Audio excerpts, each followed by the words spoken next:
Hello everyone, welcome to my channel H D Orion. हम पढ़ रहे हैं not for profit organisation for class 12 T S Grewal की text book से chapter 1। और अभी हम पढ़ेंगे fund base accounting. So fund का मतलब क्या होता है? फंड मीन्स अमाउंट रिसीव्ड और set aside by not for profit organisation for a specific purpose. So fund जो होता है स्पेसिफिक होता है, मतलब ये फंड में जो पैसा है प्रॉफिट का एक हिस्सा है। मान लो हमारा प्रॉफिट ये है, तो प्रॉफिट का एक हिस्सा को हम क्या बना देते हैं? फंड बना देते हैं। मतलब ये पैसा जो है नेट प्रॉफिट में से ये हिस्सा जो है ये किसी खास मकसद से इस्तेमाल किया जाएगा और सिर्फ उसी मकसद के लिए रहेगा। जैसे मानो वो है fund for building, so fund में जितना भी पैसा रहेगा वो बिल्डिंग के कंस्ट्रक्शन के लिए ही काम आएगा। और ऐसा भी हो सकता है कि उसी स्पेसिफिक फंड से रिलेटेड हमको डोनेशन मिले, सो ऐसे डोनेशन को भी फंड में जोड़ दिया जाएगा। और इस फंड में किसी भी तरीके का इनकम होता है जैसे कि इंटरेस्ट वगैरह का, तो उससे भी फंड जो है बढ़ जाएगा। सो जितना भी अब फंड जमा हो गया, ये पूरा पैसे को हम उसी फंड में जिस फंड के लिए जिस काम के लिए हम वो फंड बनाया है उस काम में इस्तेमाल करेंगे, और किसी भी दूसरे काम में ये फंड का पैसा इस्तेमाल नहीं हो सकता। तो इसमें क्या होगा? फंड एक्सपेंसेस होगा। अब जो बच रहा है बैलेंसिंग अमाउंट जो बच रहा है वो बैलेंस शीट के लायबिलिटीज़ में लिखा जाएगा। लेकिन कई बार ऐसा हो सकता है कि फ़ंड में पैसे कम हैं और फंड से रिलेटेड एक्सपेंस ज़्यादा है। तब ऐसे में क्या करेंगे? अगर फंड मान लीजिए फंड 1 लाख रुपीस का है और इसी फंड से रिलेटेड एक्सपेंस जो है वो 1,20,000 का हो गया, तो अब ये जो एक्स्ट्रा 20,000 है ये कहाँ जाएगा? इनकम एंड एक्सपेंडिचर अकाउंट में जाएगा। इनकम एंड एक्सपेंडिचर अकाउंट के एक्सपेंडिचर साइड में लिखना पड़ेगा। और फंड जो है जिसको हम बैलेंस शीट में लिख रहे थे, क्योंकि ये सारा का सारा फंड यूज़ हो गया है इसलिए ये बैलेंस शीट में ज़ीरो हो जाएगा। So let us try to understand it by solving questions from the text book. Now fund based accounting, question number 7, state how will be the prizes awarded for rupees 5,000 shown while preparing the final accounts of a club for the year ending 31st March 2020। ये एक 1 mark question हो सकता है। इसमें सिर्फ ये पूछा गया है कि प्राइज अवॉर्डेड को आप कहाँ लिखेंगे फाइनल अकाउंट्स में। तो ये प्राइज़ अवार्ड हुआ है जिसमें दैट इज़ द एक्सपेंडिचर, और इसके लिए कोई फ़ंड तो है नहीं, तो फंड से एडजस्ट होने का सवाल नहीं उठता। तो ये सारा का सारा जो एक्सपेंस है उसको इनकम एंड एक्सपेंडिचर अकाउंट के एक्सपेंडिचर में लिखेंगे। इनकम एंड एक्सपेंडिचर अकाउंट के डेबिट साइड लिखेंगे, जो कि एक्सपेंडिचर साइड है, वहाँ लिखेंगे। It is simple, it can orally be solved. Now let us see question number 8। How are the following terms presented in financial statement of a not-for-profit organization? Tournament fund 80,000 and tournament expenses rupees 14,000. Now tournament के लिए, tournament organise करने के लिए fund बनाया गया है, मतलब profit में से एक हिस्सा अलग किया गया है टूर्नामेंट के लिए। अब now that tournament expenses are to be cleared against this fund. अब ये टूर्नामेंट एक्सपेंसेस जो है वो इस फंड से ही पूरा होगा।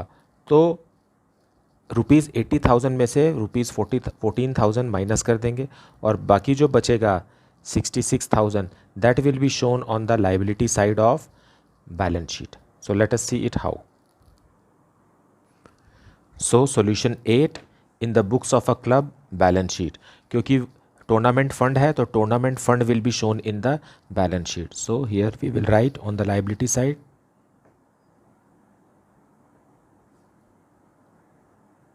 Rupees 80,000 less tournament expenses,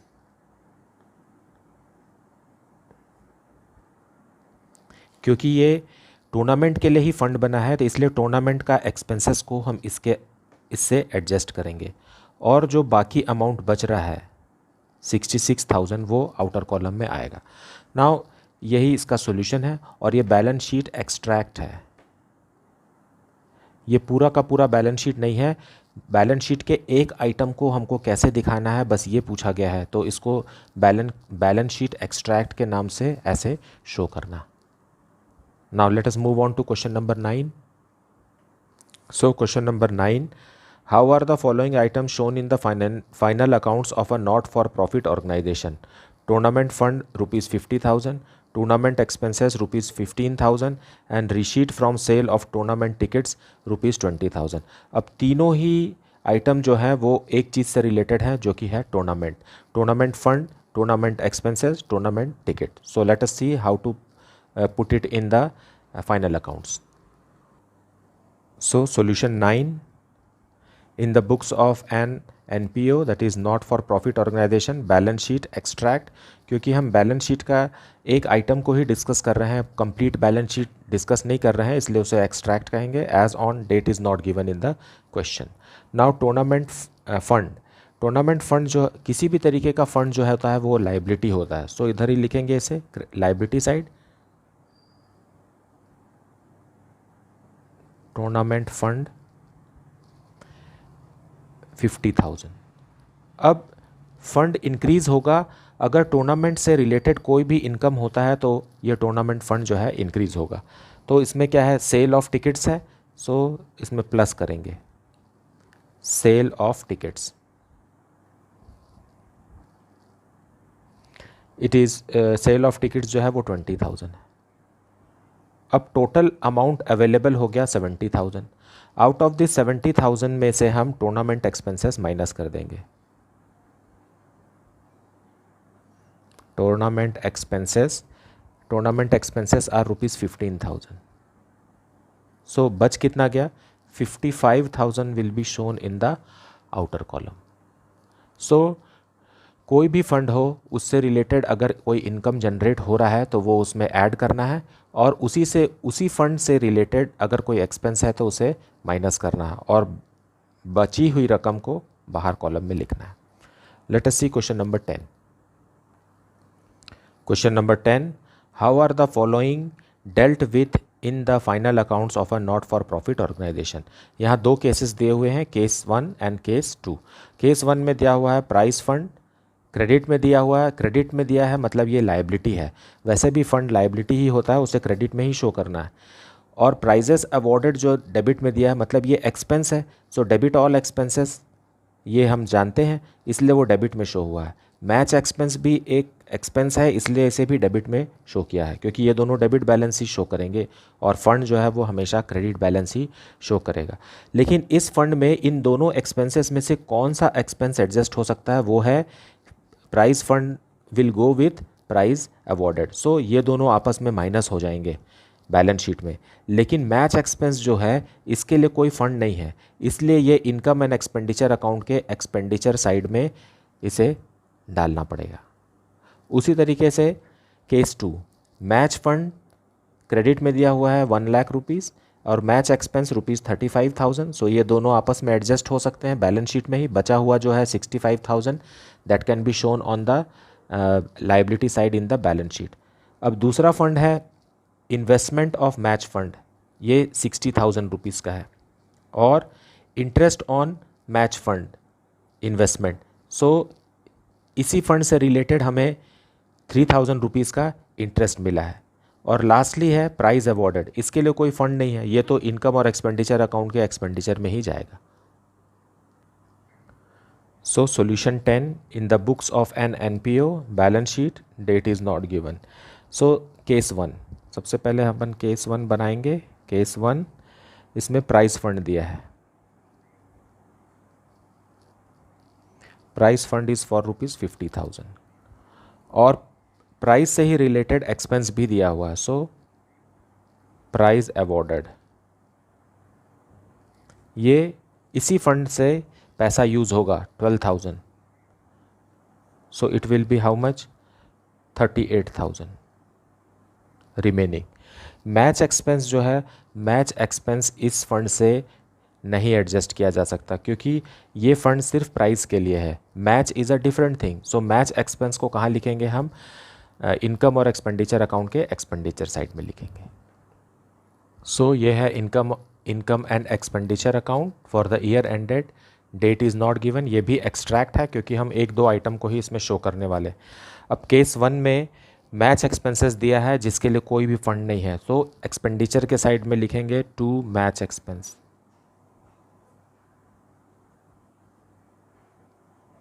₹15,000। ये इनकम एंड एक्सपेंडिचर अकाउंट है, लेकिन होता ये प्रॉफिट एंड लॉस अकाउंट ही है। प्रॉफिट एंड लॉस अकाउंट को ही नॉट फॉर प्रॉफिट ऑर्गेनाइजेशन में इनकम एंड एक्सपेंडिचर अकाउंट कहते हैं। नाउ लेट अस सी केस 2 नाउ। केस 2 को भी मैं इसी फॉर्मेट में, इसी बैलेंस शीट में बता रहा हूँ, यहाँ लिख करके केस 2 में मैच फंड है।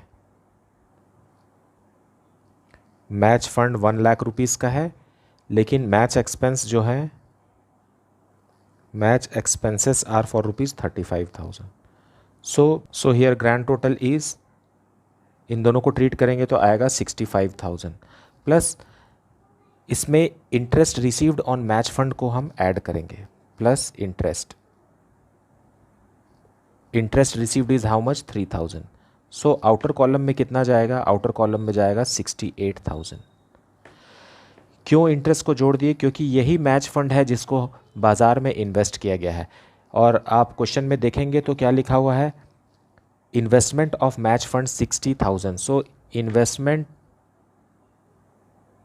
Of match fund 60,000। ये जो 60,000 है वो इसी मैच फंड का ही हिस्सा है जिसे बाज़ार में इन्वेस्ट किया गया, और इससे जो इनकम जनरेट हुआ वो मैच फंड में जुड़ जाएगा, इसलिए ये इस तरीके से प्रेजेंट होगा।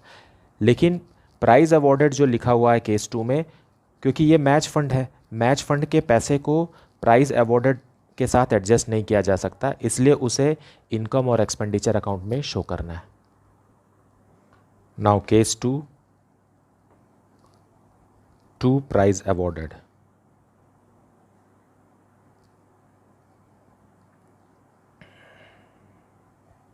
₹19,000।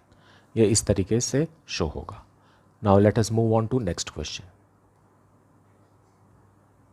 Now question number 11, how the following items for the year ended 31 March 2019 will be presented in the financial statement of Aisco club. अब यहाँ दिया हुआ है टूर्नामेंट फंड, जो कि लाइबिलिटी होता है इसलिए क्रेडिट में लिखा हुआ है। फिर टूर्नामेंट फंड इन्वेस्टमेंट जो कि एसेट होता है इसलिए डेबिट में लिखा हुआ है। Income from tournament fund investment, ये इनकम है इसलिए क्रेडिट में लिखा हुआ है। और टूर्नामेंट एक्सपेंसेस जो हमको मिल गया है वो 12,000 रुपीज़ डेबिट में लिखा हुआ है। But there is an additional information also जिसमें लिखा है interest accrued on tournament fund investment ₹6,000। सो ये अक्रू हो गया है, परंतु ये हमें कैश के रूप में नहीं मिला है। सो let us see how it will be shown in the financial statement of the club. So now solution 11, balance sheet extract, tournament fund।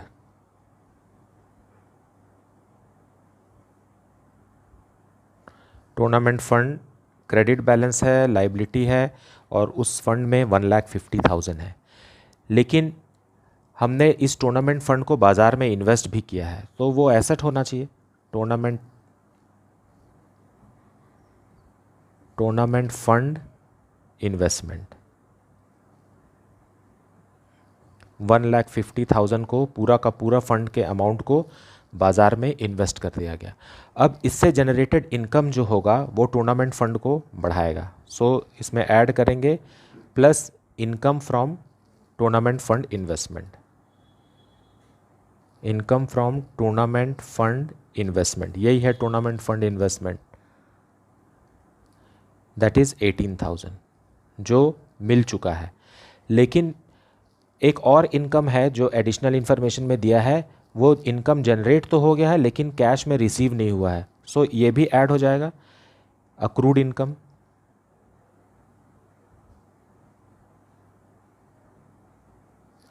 Tournament fund investment ₹6,000।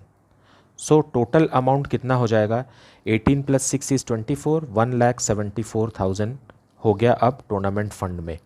अब इस फंड से रिलेटेड एक्सपेंसेस को एडजस्ट करेंगे। So we will subtract tournament expenses. Tournament expenses are for ₹12,000। So it will be subtracted, क्योंकि ये tournament के लिए ही fund बना है और टूर्नामेंट का ही एक्सपेंसेस है। सो ये दोनों आपस में अब कैंसिल हो जाएंगे और बचेगा फंड में कितना,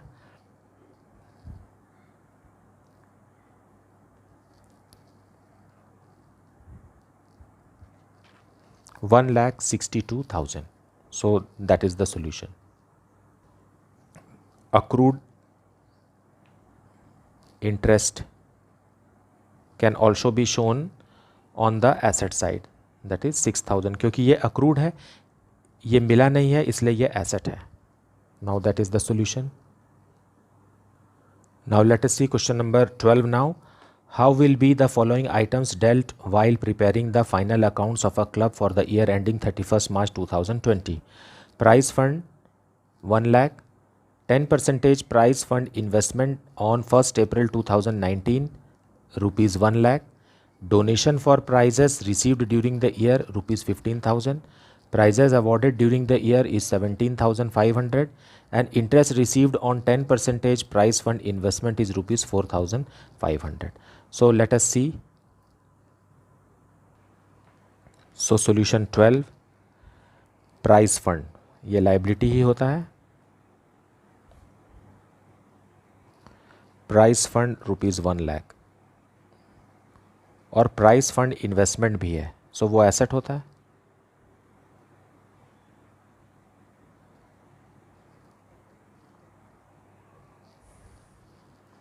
$1 lakh, ये एक्चुअल में है 10% prize fund investment. Now donations for prizes, so prize fund बढ़ जाएगा प्लस डोनेशन, ये स्पेसिफिक है डोनेशन, प्राइज फंड के लिए ही डोनेशन मिला है, इसलिए डोनेशन 15,000 रुपीज़ जुड़ जाएगा. Then prizes awarded during the year and interest received, interest receive भी प्राइज फंड को बढ़ा देगा.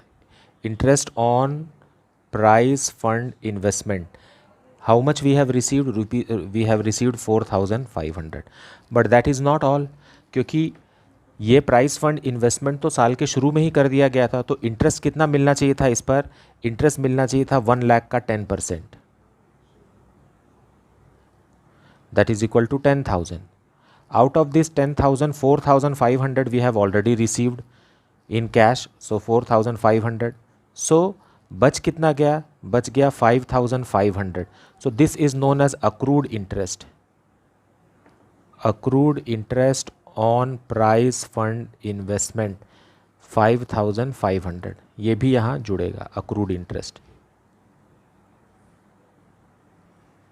5,500. नाउ टोटल प्राइज फंड अब कितना हो गया, ये हो गया 1,25,000.